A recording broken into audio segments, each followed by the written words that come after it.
Rajahmundry is a small city on the Godavari River near India's eastern coast.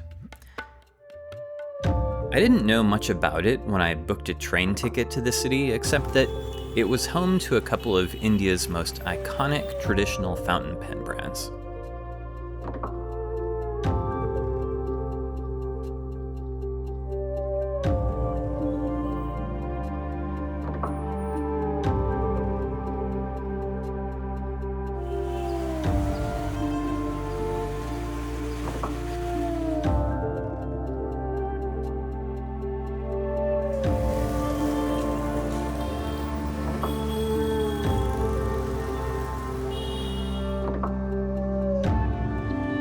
When it was time for me to leave Hyderabad, I caught the train at Secunderabad station in the early morning, and my train was less than half an hour late.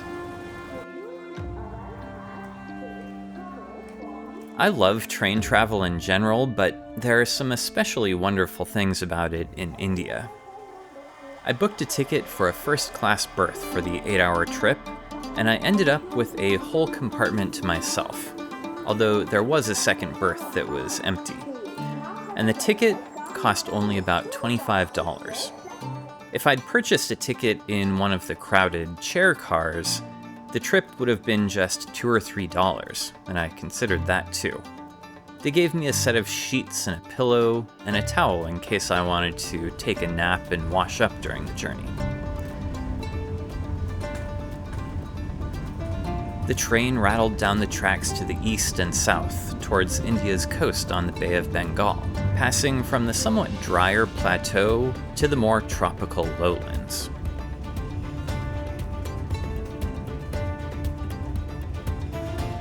Throughout the trip, vendors walked the corridors selling cups of tea for about 20 cents each, and sometimes samosas or biryani.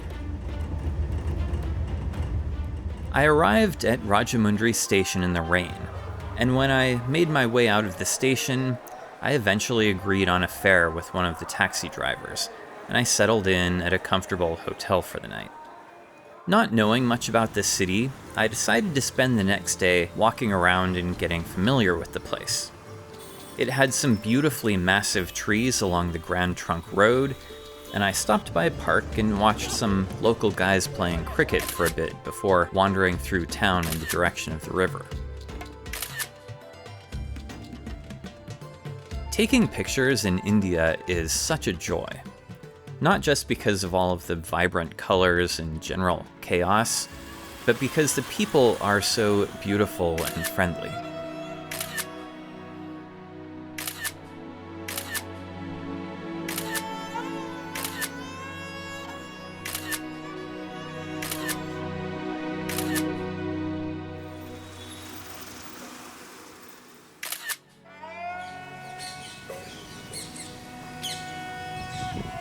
Eventually, I made my way to the bank of the Godavari River, a massive sacred river lined with steps and temples, with bridges stretching miles out into the water and almost disappearing in the distance. Visitors bathed in the water and prayed at the shrines, and generally enjoyed the waterfront.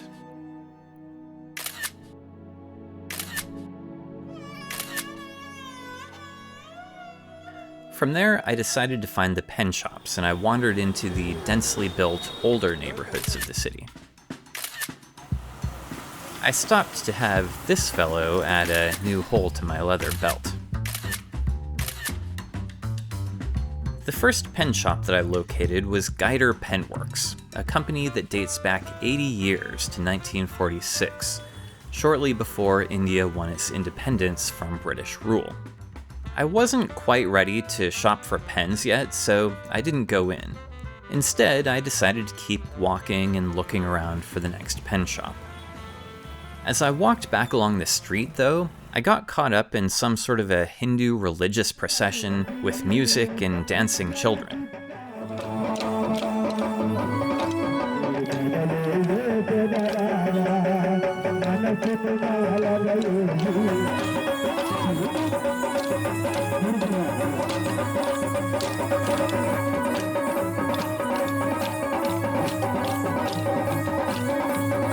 Just a few minutes after the procession passed, it started to rain, and I decided to head back to the hotel and wait it out.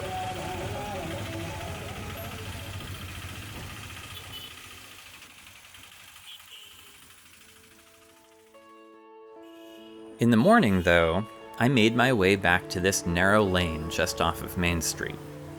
The first sign that I saw on the right side of the street was for KV Ratnam Sons, the makers of Ratnamson Pens. And across the street on the left was Ratnam Pen Works, now also known as KV Ratnam and Sons. Both of these businesses retain their name from the original KV Ratnam and Brothers that was established in 1932.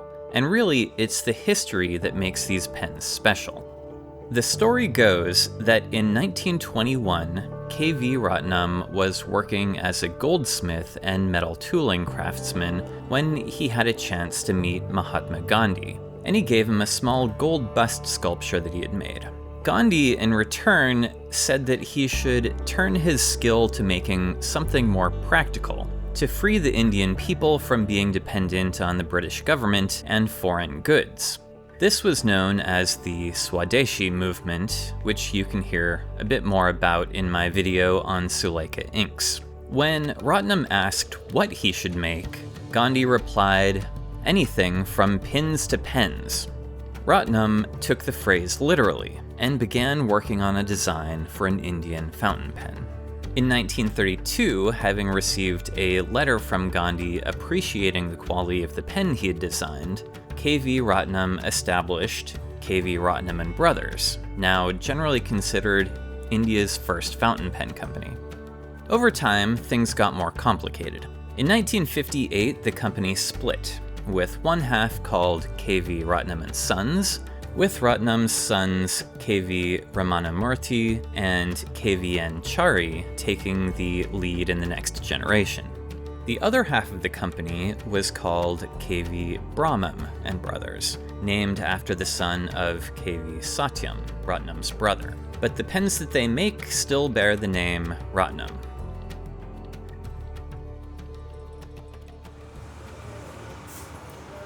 Stepping up to the porch of Ratnam Pen Works, I looked through the far right window into the workshop and found a man busy making pens on a lathe. I watched for a few minutes before he noticed me and invited me into the workshop. To get there, I passed through the pen shop itself, which was unfortunately pretty empty, at least in terms of pens. But I did find a good variety of information posted on the walls. Portraits of previous generations, news articles and certificates, and several copies of the famous letter written by Gandhi to KV Ratnam upon using his new Ratnam pen.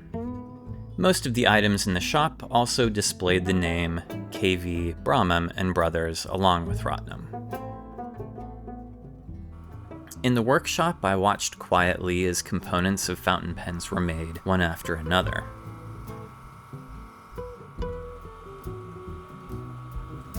The pens looked very nice, and they were clearly very well made, but unfortunately, there were no pens available for sale. They were all made to order.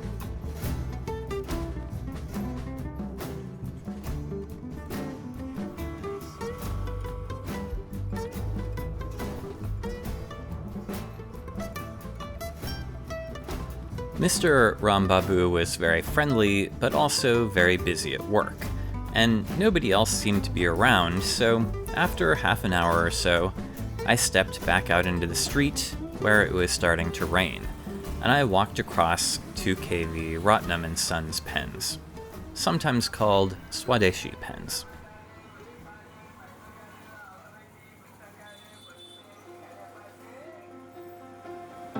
Inside of Ratnamson Pens, Mr. K.V. Gopala Ratnam was working on a pen at one of the company's original lathes. This one is a German model, while his brother, Chandra Sekar, was working at the English lathe that dates back to 1932.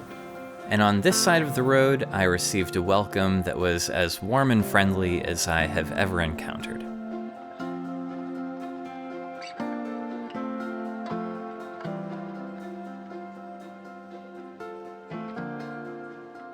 For a while, I watched as Mr. Gopala Ratnam continued to work on his pen, but he soon took a break to give me a tour of the shop, showing me portraits of his grandfather and father, another copy of the letter from Gandhi, and historical photos of his relatives with visiting dignitaries. He showed me newspaper articles about his late father with obvious pride, and a collection of awards that his father had received after making the world's smallest working gold fountain pen. A cup of tea arrived for me as he showed me books on the region featuring sections about their family business, as well as photos of one of their pens being presented by India's Prime Minister Modi to the former German Chancellor Merkel. And all the while, pens were being packed for shipping by Mr. Gopala's brother, and other customers stopped in to pick up their pre-ordered pens. I would have happily stayed to watch more pens come to life, but I still had another shop to visit, so I asked what pens were available to buy. And again, most Ratnamson pens are made to order, so I only had the choice of the two pen models that were on hand, and I bought one of each. Their current top-of-the-line pen, the Supreme, was unfortunately not available, but I did at least get a chance to see several of them, and they looked beautiful. Let me show you the two that I bought. They were around $25 each. The Ratnamson box is covered with a satiny blue cloth, with the company information printed on the top. And if I unsnap the lid here, it's also printed on the inside. The first of the pens is a Ratnamson Model 302, which is a classic cigar-shaped pen, and mine is black ebonite with gold-colored trim. On the cap, there's a single wide ring at the base, and the clip says Ratnamson. The cap unscrews in a little over 3 turns for me. And underneath, we have what appears to be a number 6 sized nib, but it's not a Canwright or a Yovo. This one simply says Iridium Point, and there's a little decorative scroll work on it. And turning that over, we can see a low-profile ebonite feed.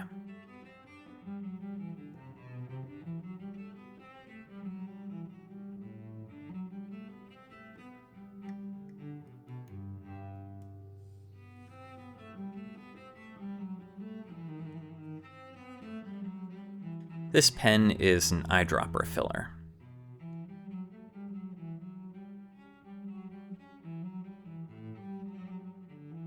The second pen is a little smaller, and I believe it's a Model 32. It has a brown and red swirled ebonite body,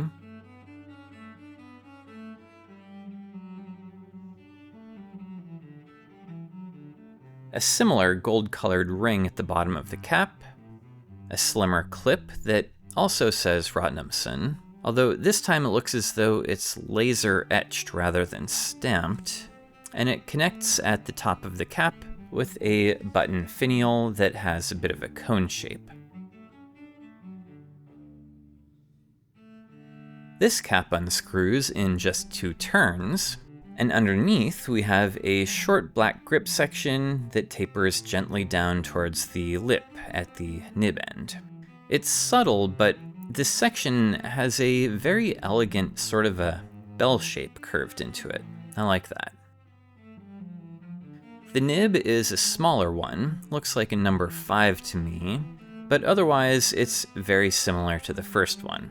Same type of scrollwork design, and this one says Iridium Point, Germany. And this one is also an eyedropper pen. So let's see how they write. Starting with the black pen, I've filled this with some Brill blue ink, which is pretty much what all of the Indian pen makers use for testing pens I've found. And the flow of this one is pretty good. And it feels okay. Not especially smooth, but not scratchy either. And this is a fine point, so it won't be as smooth as a broader nib. These unbranded iridium-tipped nibs are not known for their quality, and this one is acceptable, but I'd really like to see Ratnamson using better quality nibs to keep up the reputation of their company. Maybe well-tuned Indian can-write or ambitious nibs, to keep with their Swadeshi roots. I've also filled this smaller pen with some Brill ink, and it's not bad. It's giving me a little more feedback than the previous one, but it's not exactly scratchy, and the flow is good.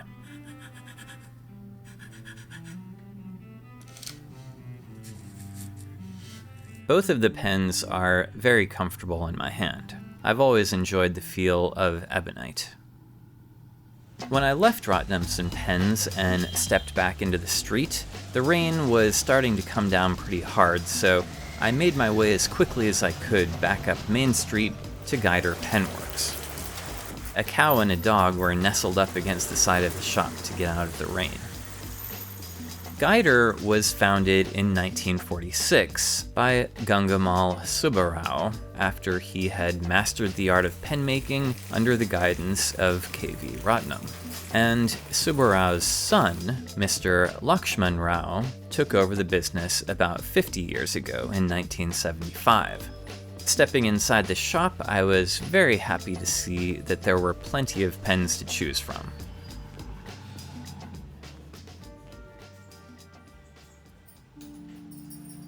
I spoke for a while with Mr. Lakshman Rao about the history of the business, and I had a chance to see pens being made in their workshop. Mr. Lakshman Rao is not the primary pen maker these days, but he did demonstrate some of the processes for me.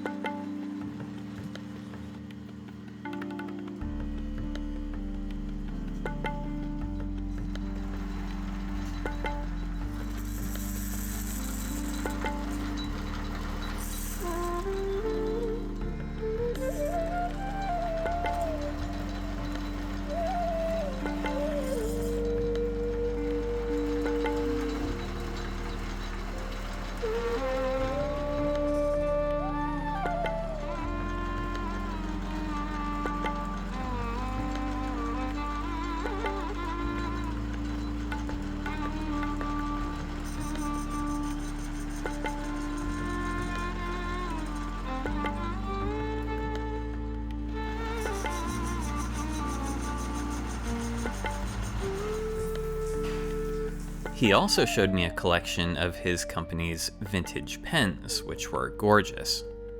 There were more than I can show you now, but here are at least a few of my favorites. I love these old cone-shaped nibs, and especially the stamp design in this one. These gold conical nibs, which are similar to Schaefer nibs, were available in 3 sizes in the past, but they're not available anymore. These pens, incidentally, are not for sale. Godavari pens use an arrow-style clip that is similar to some Parker pens, and he showed me the shape of the blank before the in-house stamping process forms them into the arrow shape. I'm not sure whether they still do that in-house. He also gave me a thorough tour of the shop's current stock of ebonite and acrylic pens, and a lot of them were really tempting. Most of the pen makers that I visited in India focused on a dozen or so classic models of their pens, but Godavari has more models than I could count. and their focus was on creativity and variety, and matching the right person to the right pen. I ended up buying 7 pens, and Mr. Lakshman Rao very generously gifted me an 8th pen. And several months ago, I had purchased a handful of their pens by mail, so I'll show you all of them now, but I'll be quick with most of them. Their largest pen model is called the Zimbo, which comes in either a cigar shape or with flat ends, and I have 4 of them here. The first one that I ordered was this awesome green one with flat black finials, and it's a nice hefty-sized pen. This model has a clip that's more of a fish shape, and it says Guider down the front. The cap of this particular pen unscrews in about 4 turns, and underneath you can see that this one also has a black grip section with a prominent lip at the end. And since I ordered this pen with a cartridge converter, it has a German Schmidt nib.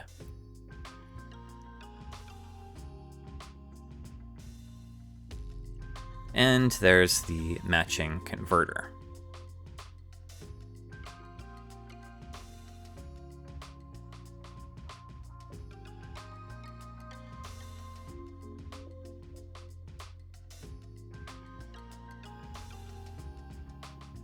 This pen is the same model, but in this wonderful purple rippled ebonite, which I'd never seen before.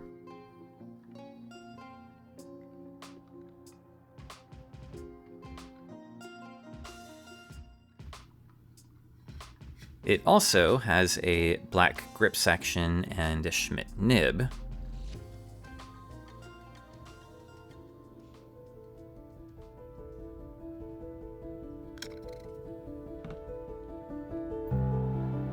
And this one is the same model in red ebonite, but this one has a major difference, and we'll see this in a few of the other pens too, and that's the fact that this cap is not threaded. It's a slip cap. It just slides right on and off, which is perfect if you cap your pen frequently. Under the cap, you can see that this one has a matching red grip section and no threads on the grip. It's just a smooth taper down to the nib.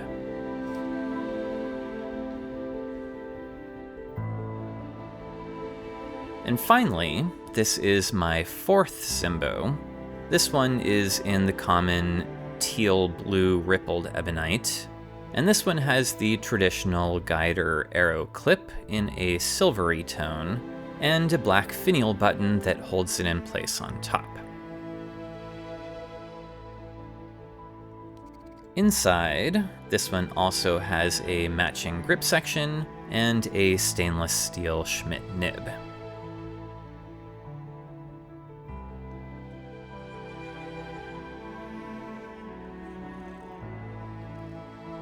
All of the rest of the pens, though, are much more modest in size, and unfortunately, I don't have specific model names for most of them. I really liked this light green ebonite with the arrow clip. And this one also has a press-fit cap. And underneath, a very comfortable, smooth taper down to the nib, which is a smaller number 5 sized Schmidt nib.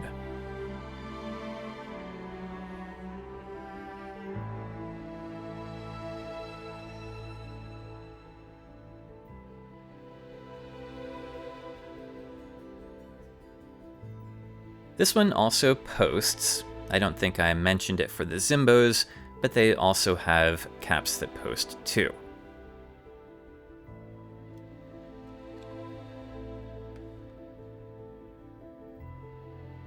I had been looking for more pens made out of that mustard yellow ebonite that used to be so popular, and I saw this one. This one has a really nice clear pattern and an elegant shape.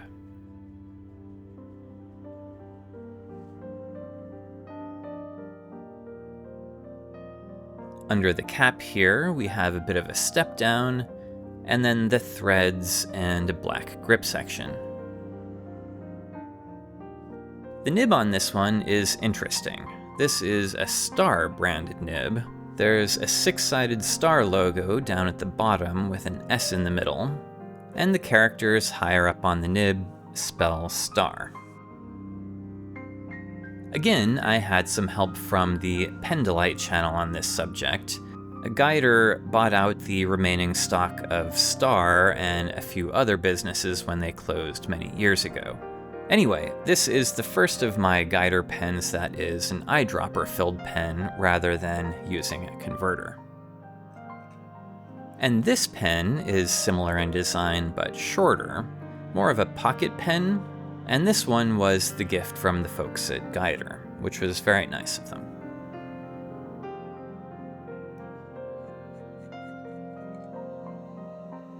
As you can see, the nib on this one has the same logo as the previous pen, but this one says Star up on the nib in English.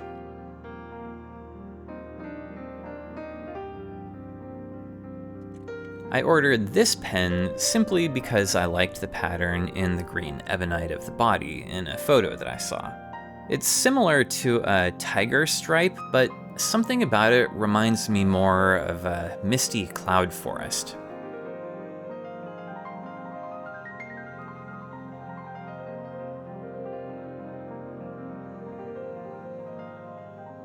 The clip on this one is Star branded, and it has a ball end, and it's really pretty stiff.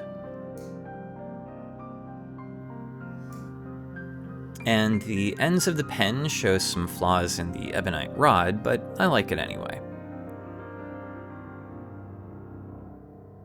This one has a Schmidt nib and a converter.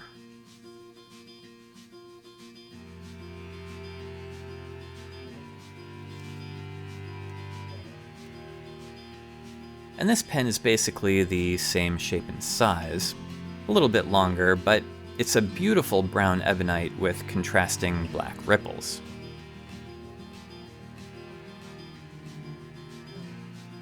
This one has a different cap shape though because of the different clip style. And it's an eyedropper pen with another one of these star nibs on it. And flipping this over, you can see that the ebonite feed says Prasad on it. Prasad was another fountain pen maker from which Guider bought out all of the remaining inventory back when they closed, and they still keep some boxes of their pens in the store for display. I bought this one simply because I liked the red and yellow ebonite. Otherwise, it's essentially the same design as the previous pen, with a flat end on the body and a black button finial on the top, and a similar clip shape, although this one is pointed at the end rather than rounded. This one also has a star nib in it, and it's an eyedropper.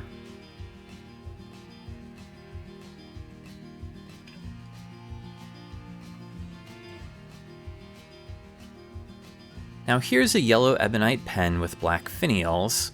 This model is called the Raja, and it's essentially a medium-sized version of this green Zimbo. In fact, these flat-topped Zimbos are actually called Zimbo Rajas.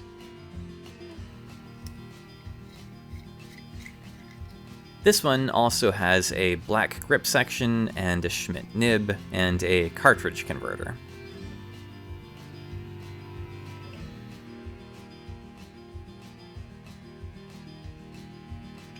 And finally, there are these three little pens that all have the same clip style. The largest of these has a Schmidt nib and converter.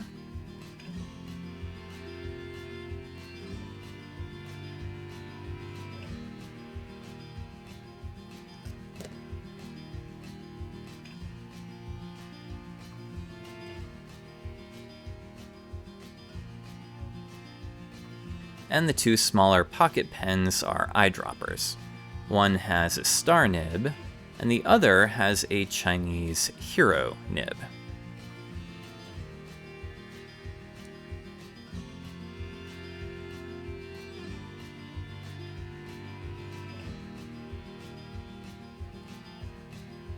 I really liked the murky colors of this dark brown pen.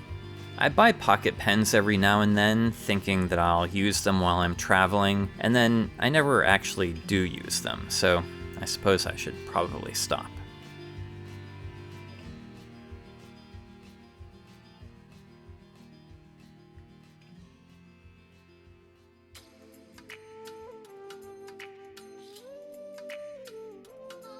If you're familiar with how a Schmidt nib writes, well, they work exactly the same when they're attached to a guide or pen. Let me show you how the ones in these Zimbos write. I'll start with the green one. Very nice and smooth, these Schmidt nibs. This one's a broad tip. I don't have many pens with Schmidt nibs, but I always enjoy writing with them when I come across them. What I'm more curious about, though, are these little star nibs. Let me try a couple of them, starting with this brown rippled pen. This one is a fine nib, and the flow is good. And wow, this one actually feels wonderful. Not scratchy at all, nice and smooth with just a hint of feedback. That's an excellent nib. I'm really happy with that one. Let me try another one. Here's the yellow and black rippled clipless pen.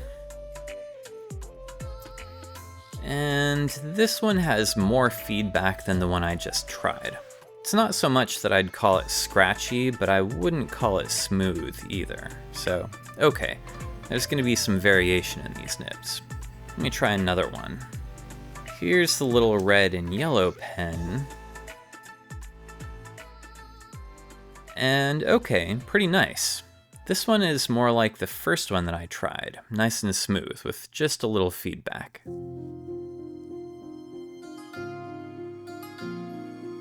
Well, after packing up my pens at Guider and having a few photos taken, I took an auto rickshaw through the rain back to my hotel where I packed my bags to get ready to catch a flight to Kochi in the morning. And that was it for Rajahmundry. I wish I'd been able to stay for a couple of days longer now, but I guess I'll just have to go back again. My trip to Kerala the next morning should have been simple, but those of you who were in India at the time will understand why it wasn't when I say that the date was December 3rd and I was flying on Indigo. But that's a story for another day. If you'd like to hear about the rest of my trip and all of the beautiful pens and things that I found, don't forget to subscribe to my channel, and I will be back as soon as I can manage with my next installment. I'm also in the process of making some interesting new inks. Take care, everyone. I will see you next time.